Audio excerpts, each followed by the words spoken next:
Hello दोस्तों, सभी को गुड मॉर्निंग। आप सभी को सबसे पहले दीपावली के 5 दिवस की खुशियों के लिए सबसे पहले बधाई। आप सभी ने दीपावली मनाई, मैंने भी मनाई अच्छी खुशियों के साथ। लेकिन अब वापस हम अपनी किताबों की तरफ मुड़ जाए हम और वापस इन किताबों को उठा लें और पढ़ाई स्टार्ट कर दें, क्योंकि सरकार एक वर्ष में लगभग 1 लाख वैकेंसी करवाएगी। तो अपन को लगे रहना है और कंपटीशन की तैयारी करते रहना है। इससे पहले जो मैंने लगभग 4 क्लास में करवा चुका हूँ। पहली क्लास में अपन ने देखा था कि राजस्थान की स्थिति एवं विस्तार के बारे में चर्चा की थी। दूसरी क्लास में राजस्थान का विस्तार, उसकी सीमा का पार्ट फर्स्ट की बात की थी, फिर उसका पार्ट सेकंड, और उसके बाद में मैंने कुछ राजस्थान की शब्दावली के बारे में आपसे बात की थी। और आज की क्लास में अपन बात करेंगे कि किस प्रकार से राजस्थान के भौतिक प्रदेशों को समझ सकते हैं। तो आज इसका पार्ट फर्स्ट रहेगा। राजस्थान के भौतिक प्रदेशों के बारे में अपन चर्चा करेंगे। ये सबसे मोस्ट टॉपिक है राजस्थान ज्योग्राफी का। अगर इस टॉपिक को आपने अच्छे से समझ लिया तो समझ जाओ पूरा राजस्थान का भूगोल आपका कंप्लीट है, क्लियर है, ज्यादा कोई दिक्कत नहीं आएगी। तो अब अपन बात करते हैं सबसे पहले राजस्थान के भौतिक प्रदेश। तो अगर राजस्थान के भौतिक प्रदेश की बात करें तो राजस्थान के भौतिक प्रदेशों को 2 प्रकार से विभाजित किया गया। प्रोफेसर, सबसे पहले बात करते हैं अपन प्रोफेसर वीसी मिश्रा। इनका नाम है professor VC Mishra. Professor VC Mishra ने अपनी पुस्तक लिखी थी राजस्थान का भूगोल, ज्योग्राफी ऑफ राजस्थान 1967। राजस्थान का भूगोल 1967 में वीसी मिश्रा ने जो राजस्थान के भौतिक प्रदेश है उसको 7 भागों में विभाजित किया। वो 7 भाग कौन कौन से हैं जिनको वीसी मिश्रा ने राजस्थान के भौतिक प्रदेशों को विभाजित किया? तो वो 7 भाग देखेंगे। सबसे पहले तो ये वीसी मिश्रा का विभाजन ये है, ठीक है। तो वीसी मिश्रा ने राजस्थान के भौतिक प्रदेश को, सबसे पहले भौतिक प्रदेश 2 भागों में विभाजित किए गए हैं, व्यक्तिगत आधार पर और भौतिक आधार पर। अब बात करते हैं व्यक्तिगत आधार पर वीसी मिश्रा ने कौन कौन से भौतिक प्रदेश बताए। तो सबसे पहले व्यक्तिगत आधार पर वीसी मिश्रा ने 7 भागों में पहला बताया नहरी प्रदेश, दूसरा शुष्क प्रदेश, इधर पश्चिमी राजस्थान वाला, ये उत्तरी राजस्थान वाला नहरी प्रदेश, और इधर ये तीसरा बताया उन्होंने अर्ध शुष्क प्रदेश, और चौथा बताया उन्होंने दक्षिण पूर्वी प्रदेश, और 5वां बताया उन्होंने चंबल का बीहड़ प्रदेश। ये आपको सब समझ आ जाएगा बीहड़ क्या है। अगर ये आपने इससे पहले वाली क्लास देखी होगी तो उसको देखो पहले। बीहड़ प्रदेश, और छठा बताया इन्होंने पूर्वी कृषि प्रदेश या फिर औद्योगिक प्रदेश, और 7वां बताया इन्होंने अरावली।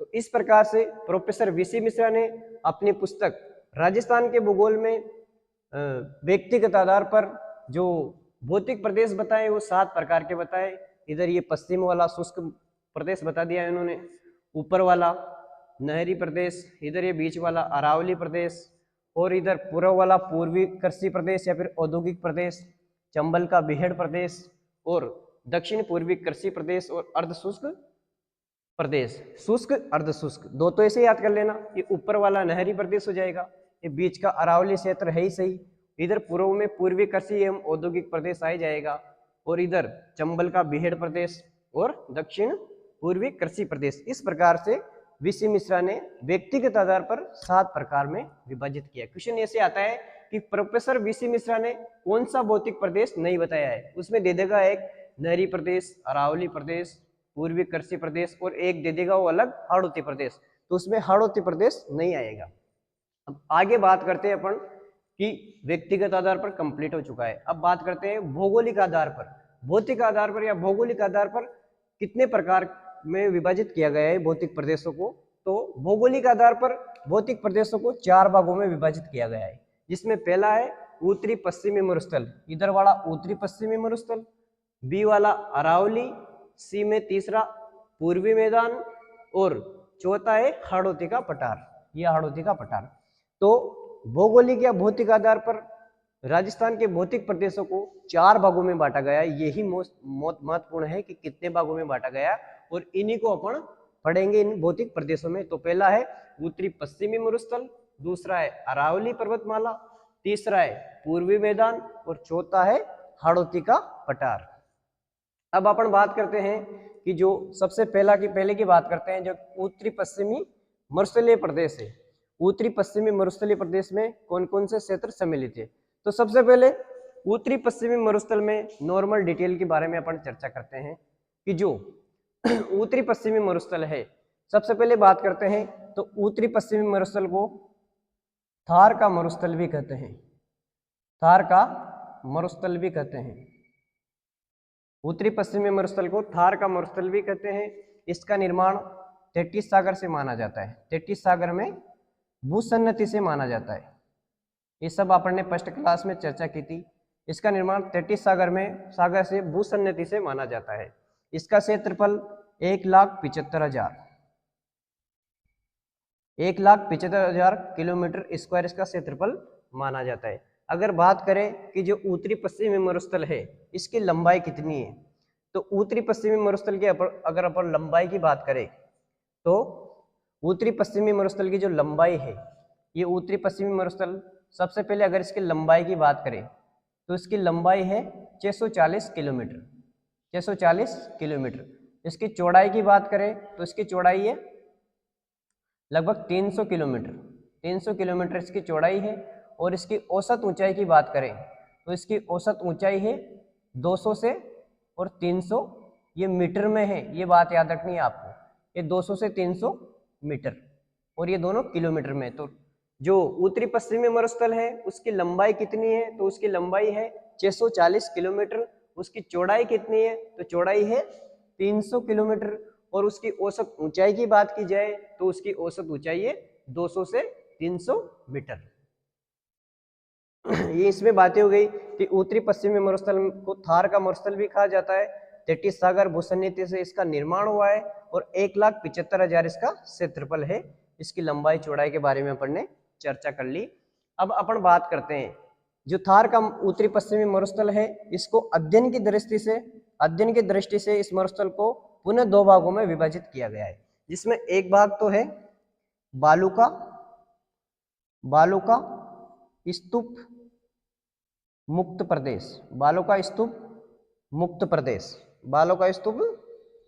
प्रदेश। और एक भाग है बालू का स्तूप युक्त प्रदेश। इसका सब मीनिंग तो आपको समझ में आ रहा होगा ना। नॉर्मल चीजें हैं कि बालू का स्तूप मुक्त का मतलब जिसमें बालू का स्तूप नहीं पाए जाते हैं, और एक है बालू का स्तूप युक्त प्रदेश। युक्त का मतलब जो कि पाए जाते हैं, ठीक है। तो ये बालू का स्तूप मुक्त प्रदेश है। लगभग इसका विस्तार 4.5% पर बालू का स्तूप मुक्त प्रदेश है, और इतने से और 58.5% क्षेत्रफल बालू का स्तूप युक्त प्रदेश है।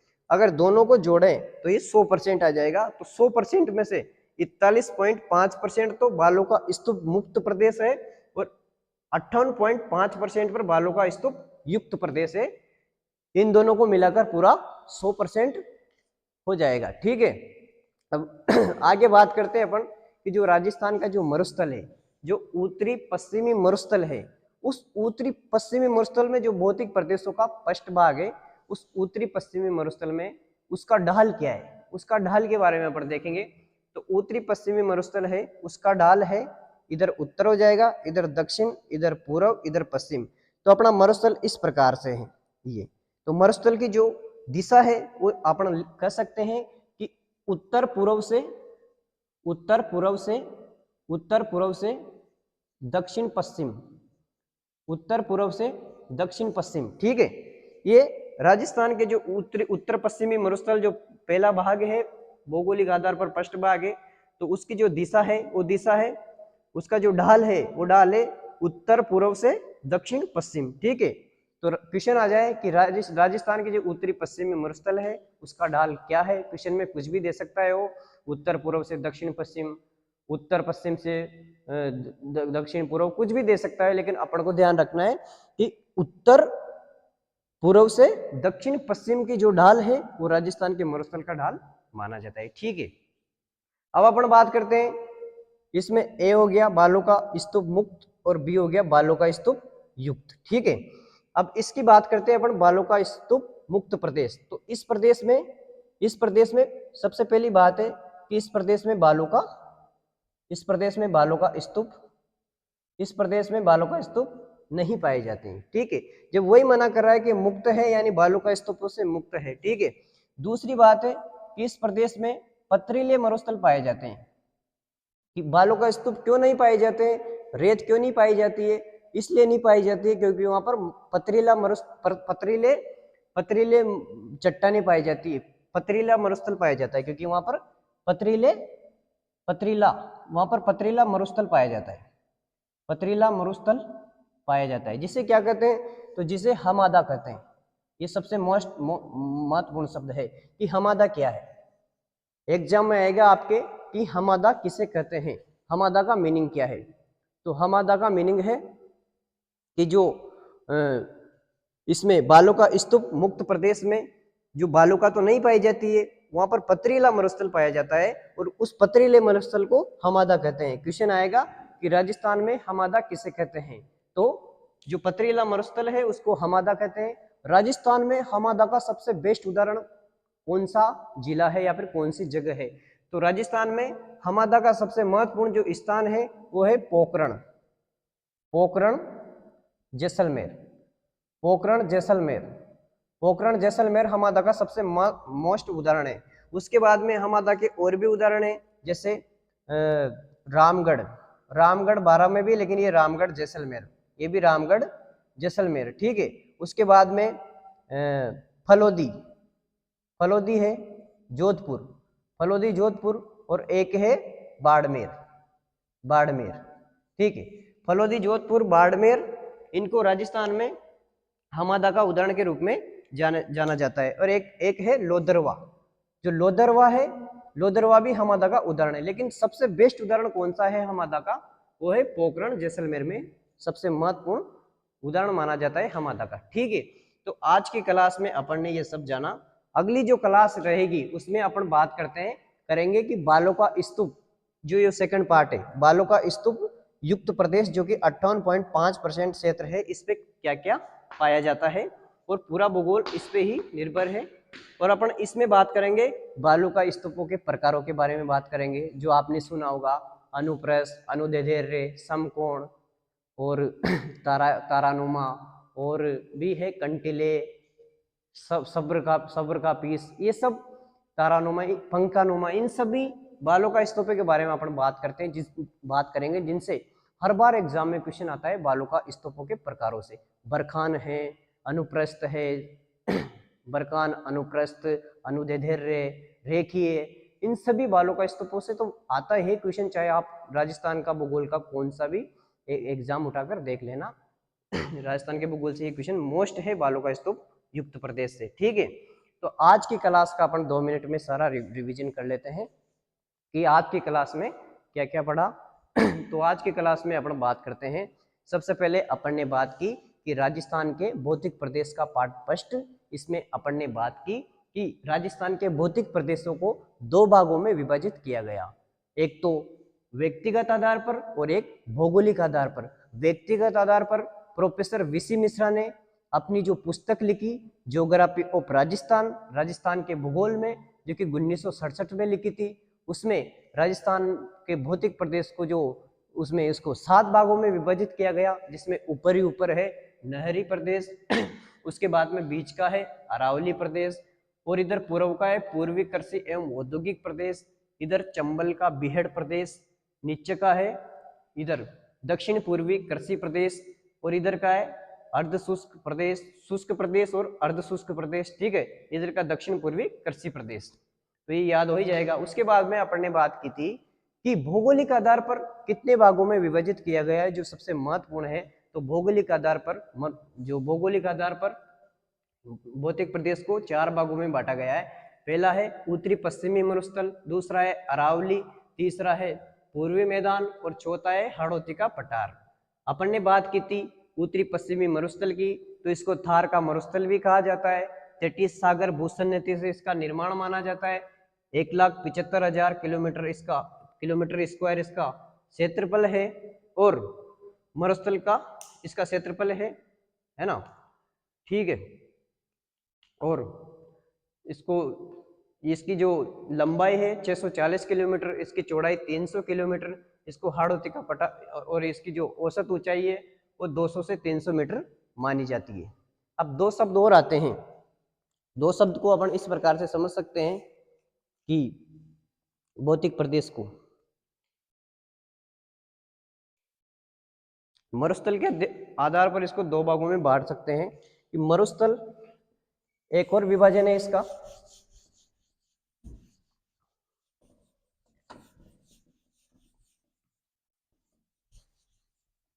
एक तरीके से इसको और विभाजित किया गया है सामान्य रूप से, सामान्यतः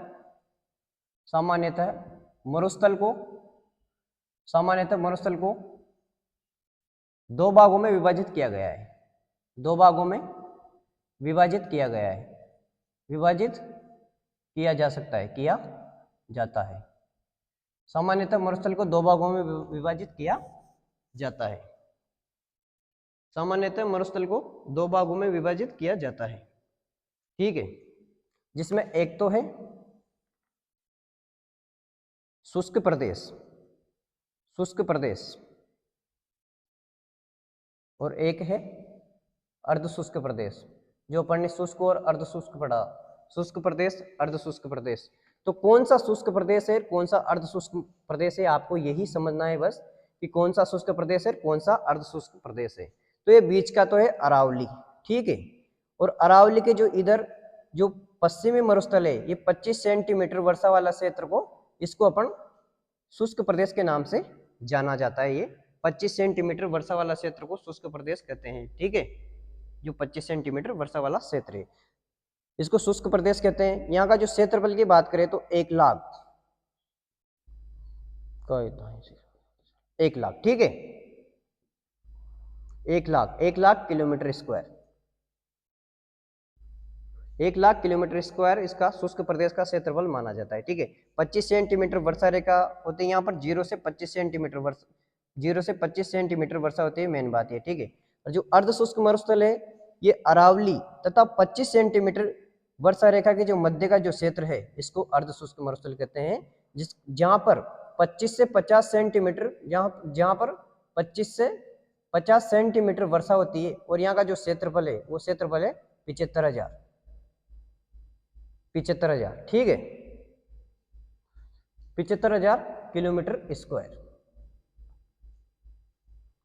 तो ये नॉर्मल बात समझनी थी अपन को कि जो सामान्यतः मरुस्थल को दो भागों में विभाजित किया गया, एक तो शुष्क प्रदेश और एक अर्धशुष्क प्रदेश।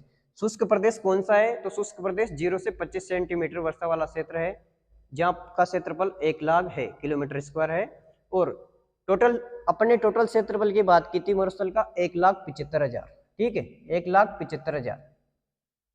तो 1,75,000 में से 1,00,000 तो है शुष्क मरुस्थल का क्षेत्रफल 1,00,000 किलोमीटर स्क्वायर, और अर्धशुष्क का है 75,000 किलोमीटर, दोनों का मिलाकर हो गया 1,75,000, ठीक है। ये दो चीजें समझनी थी कि अर्धशुष्क कौन सा होता है और शुष्क मरुस्थल कौन सा होता है, ठीक है। 25 सेंटीमीटर वर्षा रेखा वाला इधर वाला ये शुष्क मरुस्थल, और अर्धशुष्क में 25 से 50 सेंटीमीटर। तो आज की क्लास में इतना ही, अगली क्लास में अपन बात करेंगे जो उसका बी पार्ट था, बालू का स्तूप युक्त प्रदेश, जो कि 58.5% भाग के बारे में जानेंगे। उसमें अपन समझेंगे कि बालू का स्तूपों के कौन कौन से प्रकार है। थैंक यू, धन्यवाद।